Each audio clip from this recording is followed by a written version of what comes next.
સ્વામિનારાયણ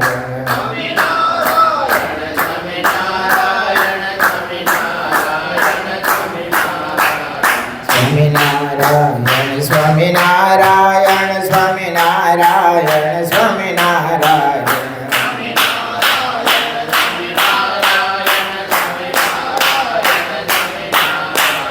સ્વામિનારાયણ સ્વામિનારાયણ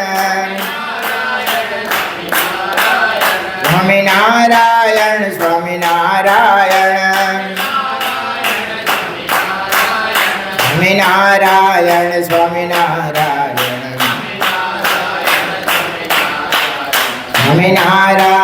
સ્વામિનારાયણ સ્વામિનારાયણ સ્વામિનારાયણ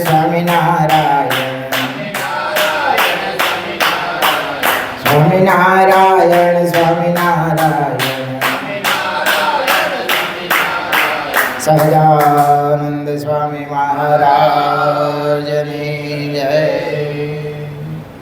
સનાતન ચંદન ચર્ચિતમ નિજ જને પુષ્પસૃજાલં કૃત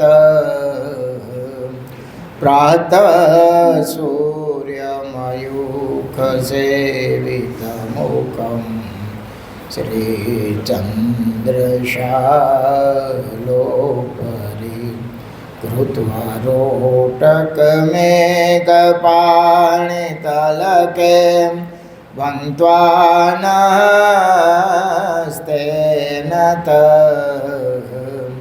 ભુજાનાં પ્રવિલોકસેવકગણાં વંદે સદા સ્વામિનં વંદે સદા સ્વામિનં વર્ણિવેશરમણીયદર્શનં મन्दयाचरुचिराननाम्बुजं पूजितं सुरनरोत्तमेर्मुदां धर्मनन्दनमहं विचिन्तये.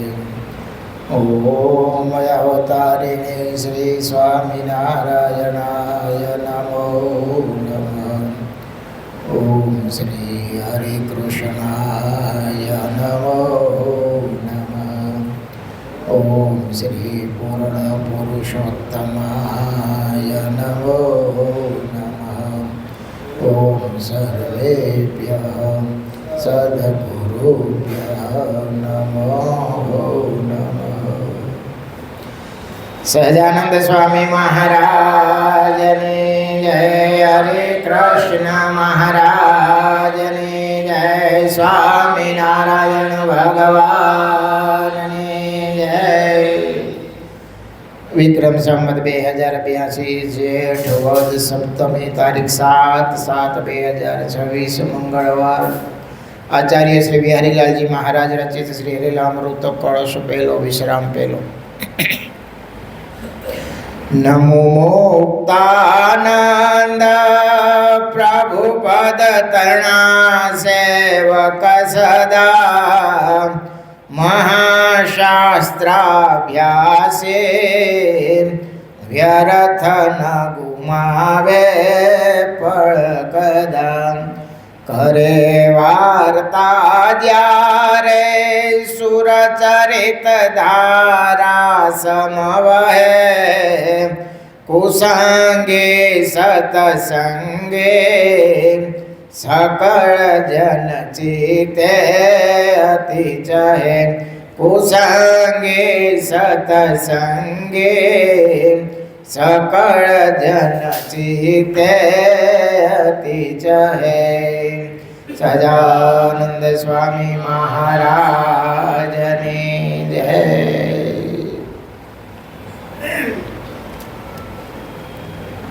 ચાલુ કથાના પ્રસંગમાં કાલ આપણે ટૂંકમાં સંત મોહદાસના જીવન વિશે વાત કરતા હતા. ફરી પાછું તમને થોડુંક તાજું થાય એટલે રિપીટ કરું છું અને મને થોડુંક વધારે પાકું થાય. આમોદરા ગામના વાતે આપણે શરૂ કર્યું હતું.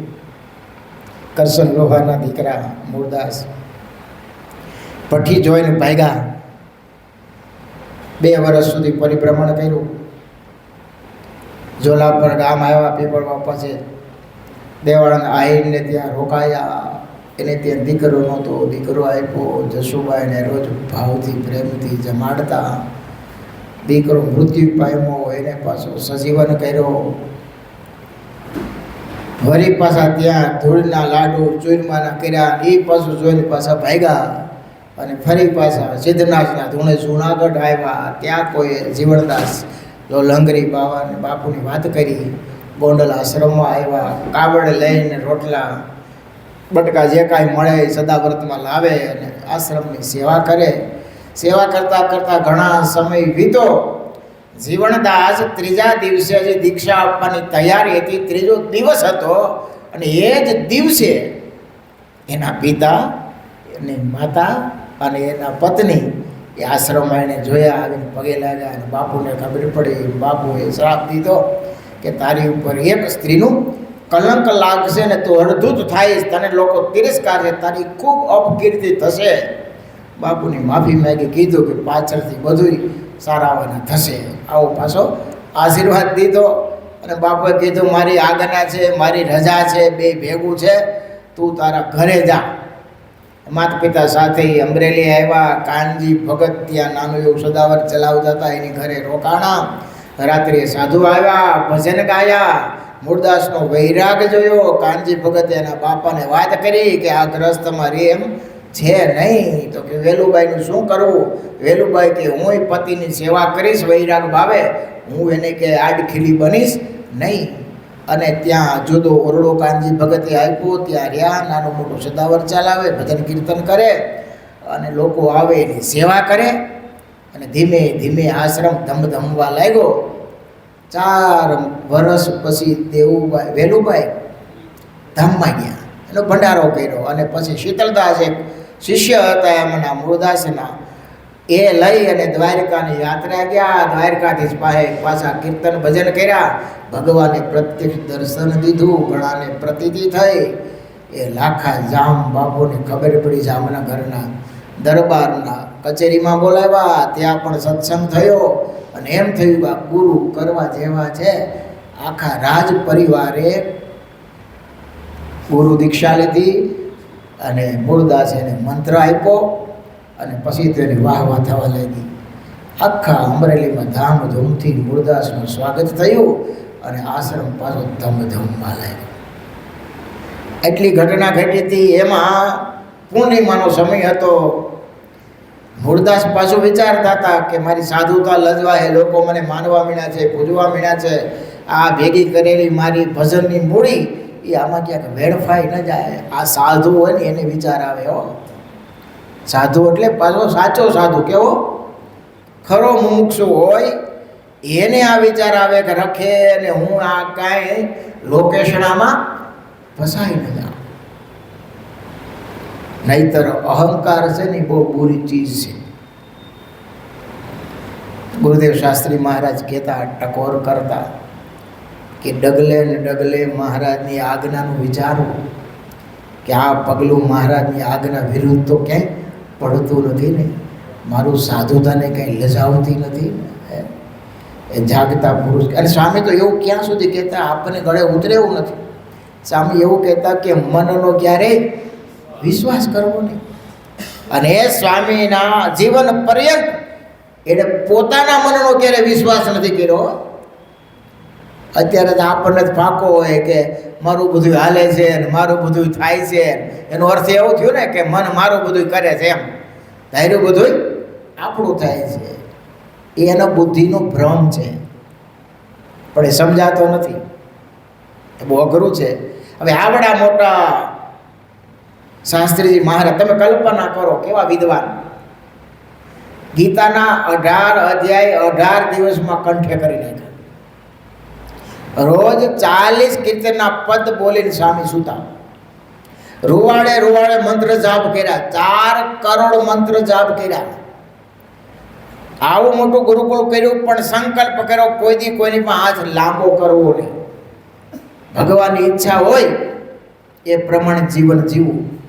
આવા સમર્થ, એટલા બુદ્ધિશાળી 3000 ઉપર તો સ્વામીને શ્લોક કંઠે હતા.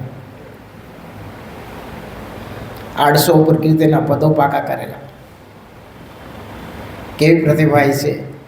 અને સાધુતા યુક્ત જીવન હતું. સમર્થ ગુરુ બાલ મુકુદાસ સ્વામી પાસેથી કંઠી ધારણ કરી, પૂજા સ્વીકારી. અરે ધ્યાન એમની પાસે જ શીખા. અને જૂના સાધુની ક્રિયા છે ને કંઈક જુદી હતી. આખા સવારથી સાંજ સુધી બધી ક્રિયા ભગવાનમય હતી. જૂનાગઢનો ઇતિહાસ સવારથી સાંજ સુધી દિનચર્યા પૂજ્ય પુરાણ પ્રેમ પ્રકાશ સ્વામી લખી છે. સદવિદ્યામાં લેખ આવેલો. કોઈ મુમુક્ષુ આવે ને એને જાજો ઉપદેશ ન દેવો પડે. એ સાધુની હરિભક્તોની ક્રિયા જોવે એટલે એને એમ થઈ જાય કે નહીં, અહીંયા ભક્તિ ભગવાનની અહીંયા જ થાય છે. એક સાધુ નવરો નહીં, એક હરિભગત નવરો નહીં. તમે કલ્પના કરો, 200-250 સંતો ત્યારે જૂનાગઢમાં રહેતા અને જાતે જ ઠાકોરજીના થાળ બનાવવાના, લાકડા જંગલમાંથી કાપી આવવાના. તે કે ગેસના ચૂલા હતા નહીં, લાકડા જંગલમાંથી કાપી આવવાના. અને એના પાછા વારા હોય, સાફ સૂફ કરવા માટે નોકર ચાકર આખા જૂનાગઢ મંદિરમાં કોઈ નહોતો. બધા જાતે જ સેવા કરતા. શાસ્ત્રીમાં જ કહેતા, હું નવો સાધુ તો રોટલા ચોપડવાની સેવા મને આપી, કારણ કે હજી ઘડતા તો બહુ આવડે નહીં. એટલે રોટલાની થપ્પી કરતો હતો. તો એક સાધુ આવ્યા, સાધુ રામ કેટલા રોટલા થયા? તો મેં તો નીચેથી ગણવાનું ચાલુ કર્યું, 1 2 3 4 5, સ્વામી 56 રોટલા થયા. સ્વામી ત્યારે તો કંઈ બોલ્યા નહીં, પણ સાંજે બધા પરવારી ગયા. એટલે નાના સંતોએ ભેળા કર્યા અને કીધું, દાદુરામ આપણી ક્રિયા આવી ના હોય રોટલા ગણવાની, તો સ્વામી કેમ ગણવા? જવ, જાંબુ, વજ્ર, કેતુ, પદ્મ, અંકુશ આમ ગણવાના, તિલચિહ્ન સાથે ગણવાના. અને પછી તમે કોઈને કહેશો ને, પૂછે તમને કેટલા રોટલા થયા, તો કેવું? સ્વામી નાભીએ પૂછું છું એટલે એ સાધુ સમજી જશે કે એટલા રોટલા થયા. વિચાર, ગણતરી તો જુઓ તમે, ને ક્રિયા જુઓ તમે. પછી પાછ જોગી સ્વામી હાથ ધોતા ને 17 વખત જોર જોરથી બોલતા, જવ, જાંબુ, વજ્ર, પછી છેલ્લે કે હરિકૃષ્ણ મહારાજની જય, સ્વામિનારાયણ ભગવાનની જય, એમ કરીને 17 વખત હાથ ધોતા હોય. એક એક ક્રિયામાં ભગવાન ભળેલા હોય. અને આવી ક્રિયા કોઈ જોવે ને, સ્વામી કહેતા કે મોઢાને ક્યારેય નવરું ન રહેવા દેવું હોય. સેવા તો આપણે હાથથી કરવાની હોય, મોઢાને શું કામ હોય? સતત સ્મરણ કરવાનું. અમારે શરૂઆતમાં નેફા પોથી રાખતા. જો એ નેફા પોથી કડકો કે ભૂલમાં પડી ગયો સેવા કરતાં કરતા તો વારો ચડી જાય. સાધુ કોઈ પણ વડીલ સંતો સામે મળે પૂછે, નેફા પોથી ક્યાં? મોઢું કેમ બંધ છે? સેવા કરતાં કરતાં કીર્તન પાકા કરવાના, મોઢું બંધ રહેવું ન જોઈએ. અને ખાલી પાકા કર્યા પછી પૂરું નહીં જવાનું. આજે પાછું કોઈ વડીલ સંતને કીર્તન જે લેતા હોય એને પાછું કંઠે દેવા જવાનું. એમ જેમ તેમ નહીં, સેવા કરવાની પાછી. કે બેઠા બેઠા પાકું કરવું એવું નહીં. કેટલા પ્રકરણો સંતો પાકા કરતા, વચનામૃતો પાકા કરતા. પૂજ્ય જ્ઞાન સ્વામી જુનાગઢવાળા છે ને, એ વાસુદેવ સ્વામી બીમાર પડ્યા ને, તે મુંબઈ દાખલ કરેલા, પાર્ષદ તરીકેની સેવામાં હતા. તો એક સંતનું નામ નહીં દઉં, એ મંડળ આવેલું, એને કીધું, ભગત વચનામૃત બોલો. તો એક વડીલ સંત હતા, એને કીધું કે એના ગુરુએ શીખડાવ્યું હોય તો બોલે ને, આવડે તો બોલે ને, એમ કીધું. ને નવે ભગત ને વચનામૃત એને કાંઈ કંઠે કરેલું નહીં. પછી એને એમ થઈ ગયું કે આપણે કંઠે કર્યું નથી એટલે આપણે ગુરુનું નામ આવે છે ને. તો સ્વામી કે એમને પછી 80 વચનામૃત કંઠે કર્યા. કેટલા? રોજ હોસ્પિટલે જતો ને કાગળ લખી 80 વચનામૃત કંઠે કરેલા. એટલે આપણા ગુરુનું નામ બોલું થાય છે ને. સંતો કંઠે બહુ કરતા. તે અમે પૂજ્ય જ્ઞાન સ્વામીને ધાર્મિક આપતા. એ ધાર્મિક લેવામાં થોડા કડક સ્વભાવના. આમ એને દયાળુ કહીએ અમે, બાળક જેવું આવું. કાંઈક કોઈનું દુઃખ દેખી ન કે તરત આંખમાં રોવા મળે. એની કથા તમે બધા સાંભળી છે. સીતાનો પ્રસંગ હોય કે ભરત મિલાપની વાત હોય તો સ્વામી પોતે રડે અને આખી સભાને રડાવે. તો પણ એ આમ લેવામાં બહુ કડક. એટલે અમે આમ રૂમમાં જોઈ કોઈ લોન થઈ દેવા જાય. કારણ કે જેવું તેવું ચલાવી ન લે. તમે આમ પરાણે તાજું ગોખીને જાવ એવું એની પાસે ન ચાલે. જવાશાનું કાંઈક ભૂલ પડી ગયું ને તો એમ કે બહુ સરસ પાકું કર્યું છો, જ્યાં ઊભા થઈને ભગવાને 15 દંડોળ કરી આવો, બેઠા બેઠા ઘડી ગોખો, હું આ જાગું છું, પછી દેવાઈ ગયું. એ મળી વ્યક્તિ કહી દઈએ તો એણે અમે 150 પદ થયા ને એટલે પછી ક્યારેક સેવા કરતાઓની સાથે હોય ને કે સ્વામી આ તમે એટલા બધા કંઠે પદ કરો છો તો વાહેના પાછા ભૂલાઈ જાય છે, કેટલાક યાદ રાખો પછી રોજ. પણ એ પાછા કે ટકોર કરે, તમારે એક પદ 100 વખત બોલવાનું. કેટલી વખત? હા, તો તમને લાંબા સમય સુધી યાદ રહે. હવે નવા રોજ આવે એટલે તો ચડતા જવાના. એ દયાળુ આટલા બધા પદ કેટલાક પાકા કરવા આપણે? તો કે જો સ્વામી એ યાદ રહે કે ન રહે. કોઈ માંદા પડે ને એટલે ગામડામાં પેટમાં દુખતું ને માં બીમાર પડે ને એટલે એમ કે લે છોકરા આ મેથીનો ફાંકડો ભરી જા, પાણી સાથે પી જા. એ કે મેથી આખી પી જાય તે મળમાં પછી મેથી આખી નીકળી જાય, પણ એનો પાસ છે ને એ શરીરમાં પીડો રહે એને સારું થઈ જાય. એમ તમને કે કીર્તન યાદ રહે કે ન રહે, પણ જ્યાં સુધી તમે કંઠે કરો છો ત્યાં સુધી તમને ભગવાનની સ્મૃતિ રહે, તમને જગત ઓછું યાદ આવે, મન આપણું નવરું ન રહે. એ કંઠે કરેલું જાય નહીં. અને સહજતા છે. હવે ઘણો સમય થઈ જાય પછી એ વિસરાઈ જાય, એ સીધી વાત છે. કારણ કે નવું અપડેટ થયા જ રાખતું હોય, મન કાંઈ નવરું તો રહે નહીં. પણ છતાંય જ્યાં સુધી આપણે ભગવાન સંબંધી સંકલ્પ કરીએ ત્યાં સુધી જગત સંબંધી સંકલ્પ તો ઓછા થાય. એ મોટો ફાયદો છે. એટલા માટે મહારાજે આપણને આજ્ઞા કરી છે, ચાલતા ચાલતા ખાતા પીતા નાતા ધોતા મહારાજ કે સર્વે ક્રિયામાં ભગવત સ્મરણ કરો, મનને નવરું રહેવા ન દે. હું વાત કરતો હતો ગુરુદેવ શાસ્ત્રી મહારાજની કે પોતે ક્યારેક મનનો વિશ્વાસ કરતા નહીં. સ્વામી નાનદાસ સ્વામી હતા, ગુરુ સાથે બહુ રહ્યા નથી જાદુ સ્વામી, પુરાણી ગોપીનાથદાસ સ્વામી સાથે. સ્વામી વહેલા થોડાક ધામમાં જતા રહ્યા અને પછી નાનદાસ સ્વામી ભગવાન જેવા સાધુ એને પૂછ્યા વગર સ્વામી કાંઈ કરતા નહીં. નાનદાસ સ્વામી ધામમાં ગયા, પછી જોગી સ્વામીના ગુરુ માનસ સ્વામી, નકર 2 ગુરુભાઈ ગણાય પણ આ મોટા ગુરુભાઈ. સ્વામી એને પૂછ્યા વગર કાંઈ કરતા નહીં. કારણ કે સ્વામી એવું ધારતા કે આપણે પોતે મનનો વિશ્વાસ કરવો નહીં. નકર સક્ષમ હતા, વિદ્વાન હતા, સાધુતાએ યુક્ત હતા. અરે મોટા સમયા ઉત્સવ થતા ને એમાંય પંક્તિઓ અલગ અલગ પડતી હો. જમણવાર થાય ને એ તો બેસીને જમવાનું હોય, એમાંય પંક્તિઓ તમે જો વિભાગ પડતા. વિદ્યાર્થી ભણાય છે એને ખબર છે, રાજકોટ ગુરુકુલમાં 3 પંક્તિ થતી. કેટલી? 3 પંક્તિ. એક પટેલ વગેરેના બીજા જે જ્ઞાતિ હોય એ બ્રાહ્મણનો ચોખ્ખો શોધવો, બ્રાહ્મણ હોય એને કોઈ પટેલી અડી શકે નહીં. અને રસોડું એક જ થતું હો, અહીંથી બ્રાહ્મણ નીકળે, અહીંથી વિદ્યાર્થીનું, અહીંથી સંતોનું, એક જ રસોડું, એક જ સરખું. આજે એક કરવું કઠણ પડી જાય. કારણ કે શ્રીજી મહારાજની આજ્ઞા, એક આજ્ઞામાં 2 આજ્ઞા છે, વટલવું નહીં અને વટલાવવું નહીં. 2 આજ્ઞા છે. આપણે વટલીની એટલું તો પાડતા હોય, પણ કોઈને ખપતું ન હોય એને ખવડાવવું પણ નહીં હોય, એને કાચું સીધું આપ. અત્યારે શું થઈ ગયું ખબર? આમ તો જ્ઞાતિવાદ અત્યારે કરાય નહીં, ઉપાધિવાળું થાય. પણ થોડાક આમ જેને ખપતું ન હોય એને ખવડાવે ને, એની ઘેરે કોઈ જમે ને તમે કે હો હવે તો આપણે બધા હરખા થઈ ગયા, પાકા હરિભગત ને, અમે તો પવિત્રપણે રહી છે, અમારી ઘેરે તો આ જમે છે. એ જમે છે પણ શ્રીજી મહારાજની આજ્ઞા નથી. ખપતું ન હોય ને ખવડાવવું પણ નહીં.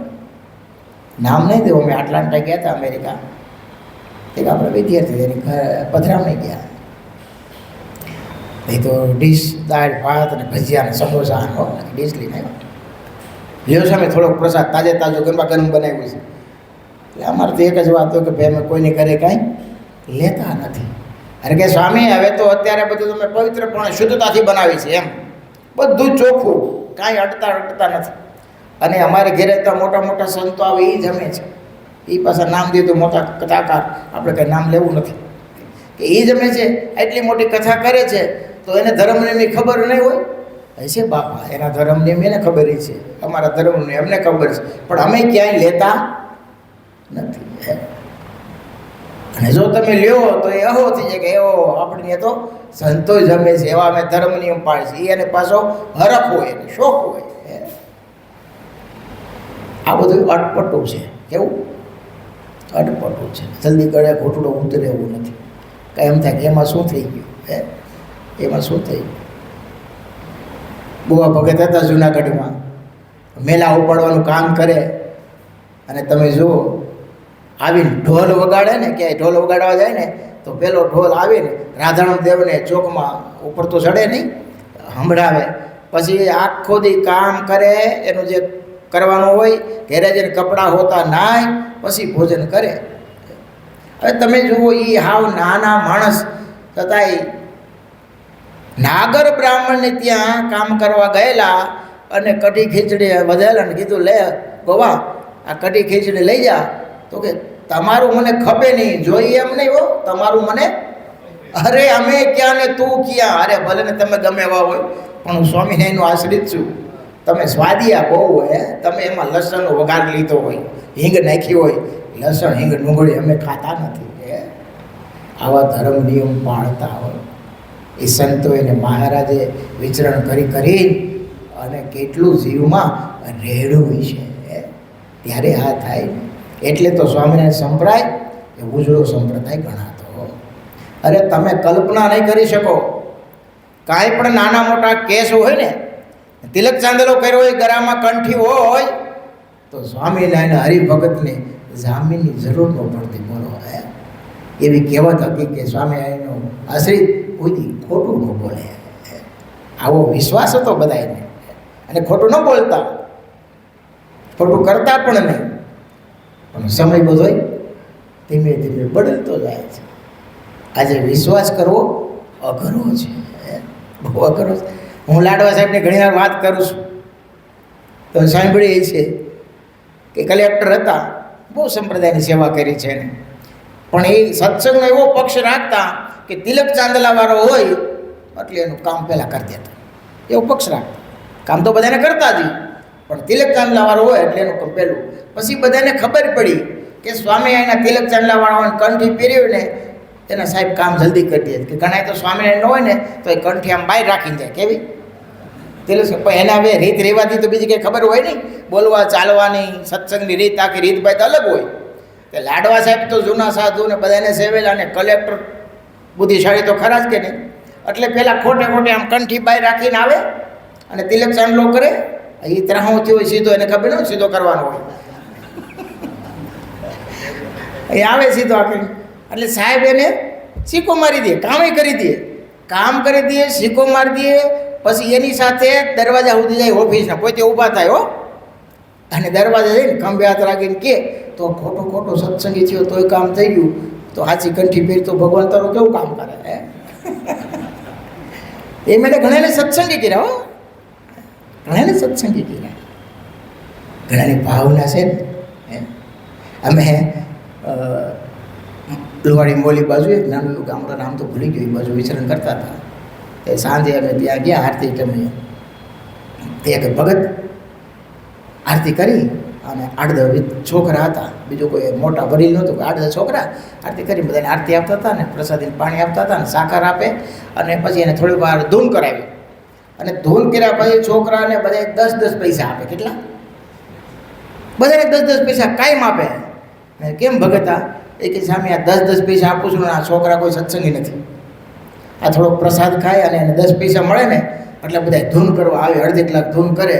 સામે એમાં કોક દેવી હશે, મુમુક્ષ હોય છે, આ તમારે જેવા સાધુ આવે એના દર્શન થાય, 2 વાત સાંભળે, એના બીજ પર થાય તો કોક દી સત્સંગી થાય. એની ભાવના તમે જુઓ. હવે 5 છોકરા હોય કે સામે ₹1.5 ₹2 માંડ જોઈ કે, અને છોકરા રાજી થઈ જાય, દોડીને કાયમ માટે આવે છે. એની સત્સંગ વધારવાની ભાવના તમે જુઓ. નકર આપણે એમ હોય તો બંને આપણે હું આપણા ક્યાં છે? આપણે આપણા ઘરના છોકરાને નો કહી બોલો સત્સંગ કરાવી અને કરાવવો અઘરોય છે, અઘરો કે નહીં? આમાં બોલો આટલા બધા આવે છે અને જૂના સત્સંગી છે, હરિભગત છે, બધા સાધુને સેવેલા છે, બધાના કુટુંબ પરિવાર ચુસ્ત સત્સંગી છે હો. ઘણા જે આમાં હું ઓળખું છું, ભાઈનું પાણી પીતા ને એવા સત્સંગી છે. પણ હું સાથી ઠોકીને તમને કહું, એના છોકરાને હવાની કાતા ન લાવી શકે. એનો બાપો ગમે એવો ભગત હોય તો શું થઈ, મોટી મોટી વાતો ભલે ગમે એવું કરતો હોય, સંતોને ઉપદેશ દેતો હોય, પણ એના છોકરાને દે લ્યો ખબર પડે. એમ કે બેટા હાલ સ્વામીની કથામાં બિહારી સામે કીધું ના કેસ ફરકે હવે કંઈ કેમ લાવતા સ્વામી એ અમારું માને નહીં. શું થાય? માને નહીં. આ બોગરું નથી.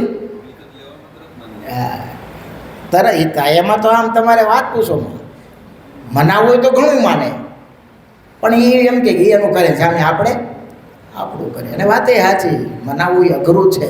પણ એક વાત તમને કહી દઉં, જો નાનપણથી તમે થોડાક સંસ્કાર હેડા હોત ને, થોડીક કડકાઈ દેખાડી હોત ને, તો આ સમય ન આવ્યો હોત. કારણ કે દીકરાનું વાલ છે ને એના જિંદગીને ખતમ કરી નાખે. ઘણા તમે જુઓ અહીંયા હોય છે બાપા આંગળી પકડી નો.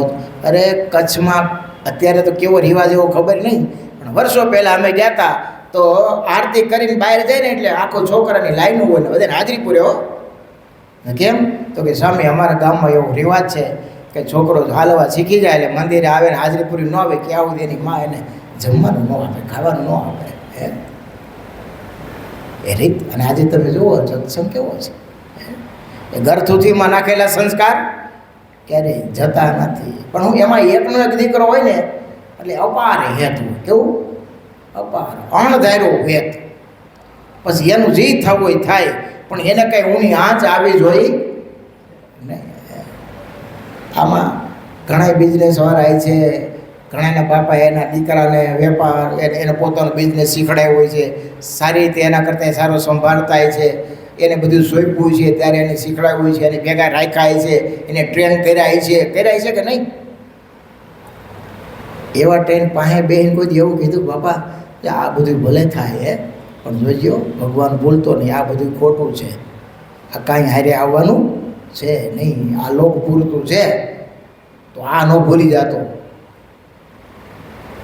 એવું લગભગ બહુ ઓછા કહેતાય છે, પણ બહુ ઓછા કહેતાય છે. આમાં થોડીક ખોટ થાય તો વાંધો નહીં, પણ તું અઠવાડિયે એકવાર તો સાધુનો સમાગમ કરવા આવી, કાયમ નહીં પણ અઠવાડિયે એકવાર. કોઈ બાપેના દીકરાને આજ સાચું કહેવા તૈયાર નથી. બોલો, મિલકત હોપી તો એમ કે એટલી દુકાનો ભાડે હાલે છે, એટલું આને દીધું છે, એનું બિલ કરી રાખે. હો, કરે કે નહીં? એટલું આને દીધું છે, એટલું આને. દીકરા બેટા સંભાળી લઈ જાય. અને હારે આ સંભાળી હું રોજ ગુરુકુળ જાઉં છું, તું અઠવાડિયે એકવાર તો જાય છે, એ મારો વારસો જાળવી રાખજે. એ વારસો કોઈ દે તો થાય લ્યો. બહુ તમે અમે કહી તો કે સામે અમે દઈ છીએ પણ એ લેતા નથી, તો પૈસાનો વારસો એવું કન્વર્ટ કરી નાખો ને, ખબર પડે. નો દે આપણો વાહથી આવી કે ભાઈ મારે વેલે તો તારું કર, મારું બધું છે એ મારે દાન ધર્મ તો કરી દેવું, તું તારું સંભાળ. ત્યાં તકલીફ પડે, ત્યાં કોને દે? એને માન્યું છે ને મારો માન્યો. શું માન્યું છે? મારો માન્યો છે. જો ખરેખર આ પૈસા જોતા નથી અમારે, એટલા માટે નથી કહેતો. આ તો દષ્ટાંત દઉં છું ખાલી બાપા, કે એ વારસો દેતા પહેલાં આ વારસો એક આપણે એને સોંપવો જોઈએ કે બેટા સાચું આ છે. અને હું તમને સાધુ દાવે કહું છું કે જો તમે અઠવાડિયામાં છોકરાને બેસાડી કુટુંબ પરિવાર સાથે આવી થોડીક મીઠી ટકોર કરો તો એક દી એની અસર થાય ને થાય. કાયમ કરો અને બાપને એવા દીકરો ન માને એવું બને કેમ? આપણું જીવન સારું હોય, આપણે સત્સંગી હોય, આપણે કાંઈ આડાહુડું કરતા ન હોય, ભજન ભક્તિમાં જોડાયેલા હોય, ભગવાનમાં જોડાયેલા હોય, બીજા કાંઈ તંત ન હોય, તો આપણું જીવન જોઈને છોકરાને એમ થાય કે બાપા કીધું ને કહે છે ને લેને હવે બાપાને રાજી થાય એટલે હું કરું. આ વાલ સેજે બધાની એકાબીજાને હેત કુટુંબ પરિવારનું હોય છે, એ ક્યારેય મળતું નથી. અને હેતની વાત મનાઈને થોડોક સમય લાગે પણ માનવી તો પડે જ. તો આપણે તો ગુરુદેવ શાસ્ત્રીમાંથી વાત કરતા હતા કે એવી ક્રિયા બધી તમે જુઓ. સ્વામી કે મનનો ક્યારેય વિશ્વાસ કરવો નહીં. માનસ સ્વામીને બી ગુરુભાઈ ગણાય, મોટા ગુરુભાઈ છતાં એ સ્વામી માનસ સ્વામીને પૂછ્યા વગર કાંઈ કરતા નહીં. એ કેટલા સજાગ પુરુષ હોય. અને આપણામાં થોડાક સદગુણો આવ્યા હોય, થોડીક આપણને આવડત આવી હોય તો આપણને એમ થાય કે આપણને તો ઘણું ખબર પડે છે, આપણે કરી સાચું છે એમ કેવું.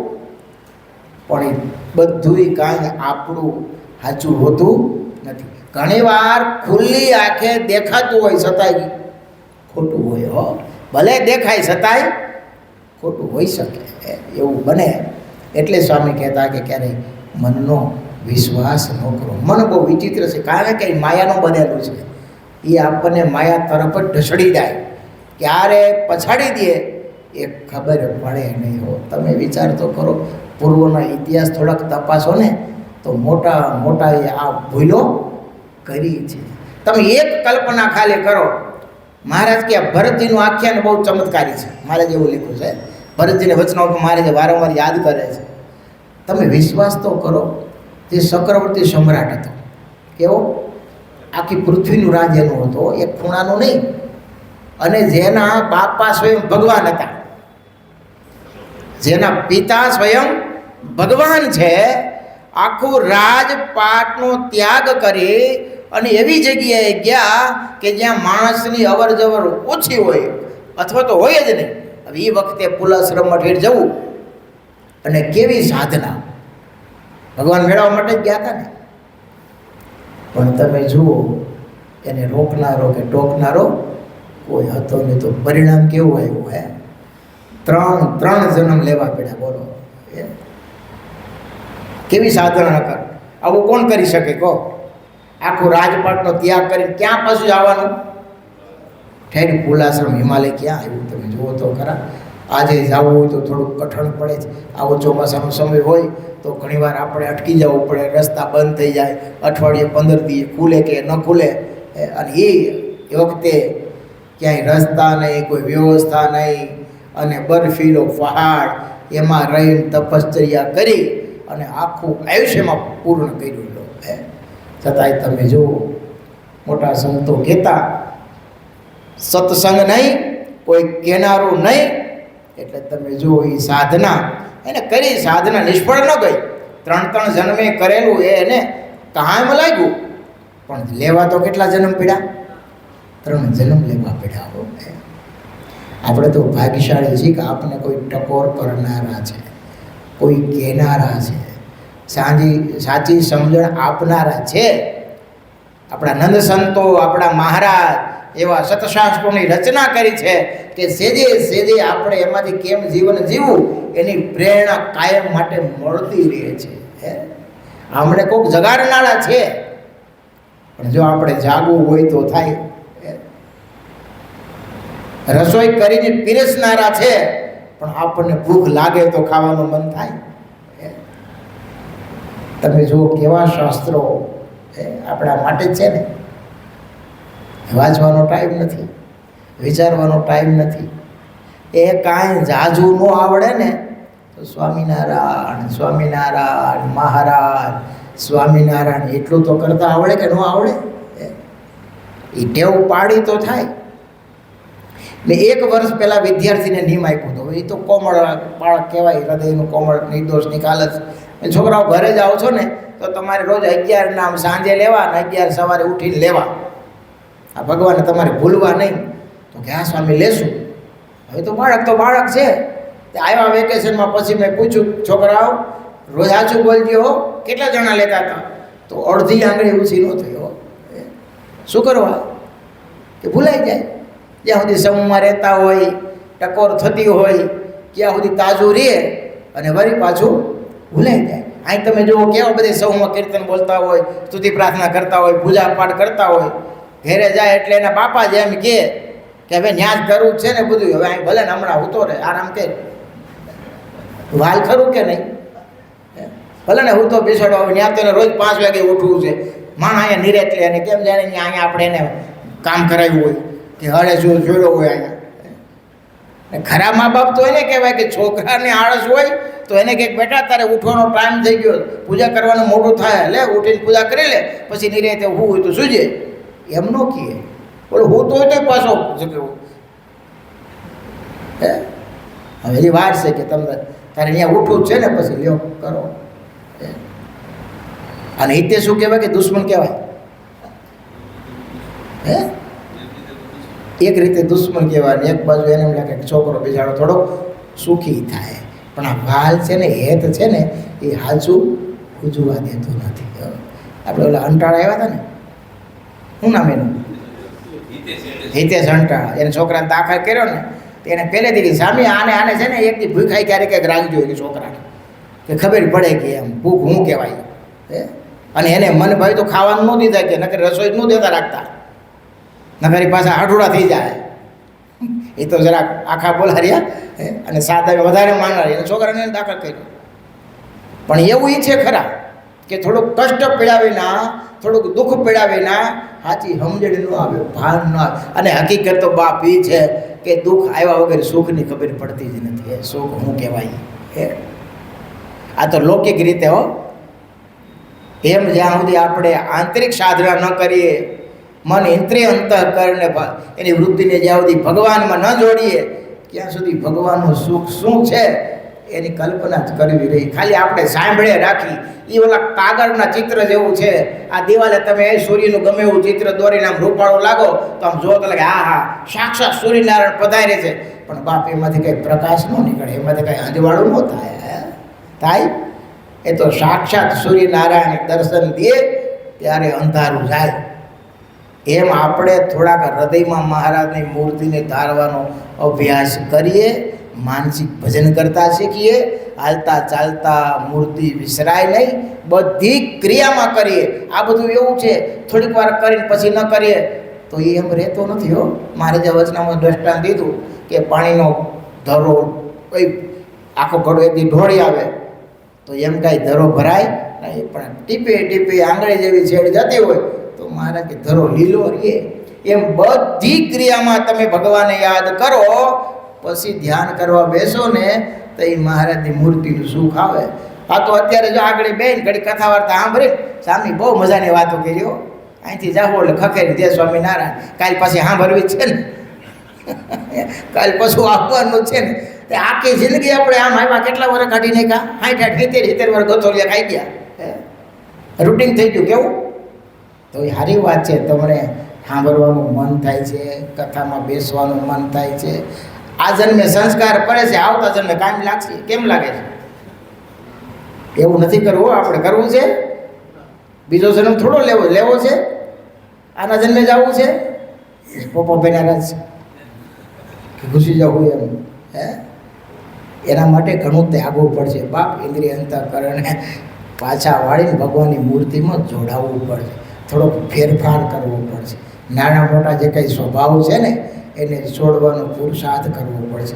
દેહાભિમાનને થોડુંક ઘટાડવું પડશે, ટાળવું પડશે. આત્મારૂપ થઈ અને ભગવાનમાં જોડાવવું પડશે. હું કોણ છું, ક્યાંથી આવ્યો છું, શું કરવાનું છે, કેટલું કર્યું છે, કેટલું કરવાનું બાકી છે, એનું થોડુંક મનોમંથન કરવું તો ખ્યાલ આવે. ખાલી લોલમ લોલ જીકે રાખી એમ કંઈ અક્ષરધામમાં જવાતો નથી હો. હા, હિંમતવાળી જ વાત કરવી. આપણે ક્યાં જવાના છીએ? નબળી વાત કરવી જ નહીં. મહારાજ કે નબળી વાત કરે તેથી ઉપવાસ કરવો. એ એક પણ સટકવાની બારી છે. એ છે ને એક સટક બારી છે. કાંઈ કરવું ન પડે એટલે આપણે હિંમતવાળી વાત કરવી. પણ બાપ, હિંમતવાળી વાત તો થઈ શકે કે આપણે સારધાર મહારાજની આજ્ઞા પાડી હોય.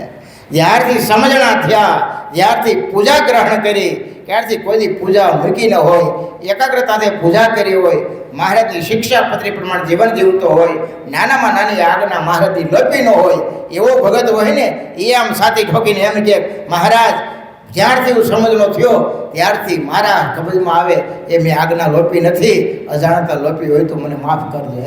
એ ટકોર કરી શકે, એ એમ કહી શકે કે હું અક્ષરધામમાં જાઉં. આમ હાવ સાચું બોલો.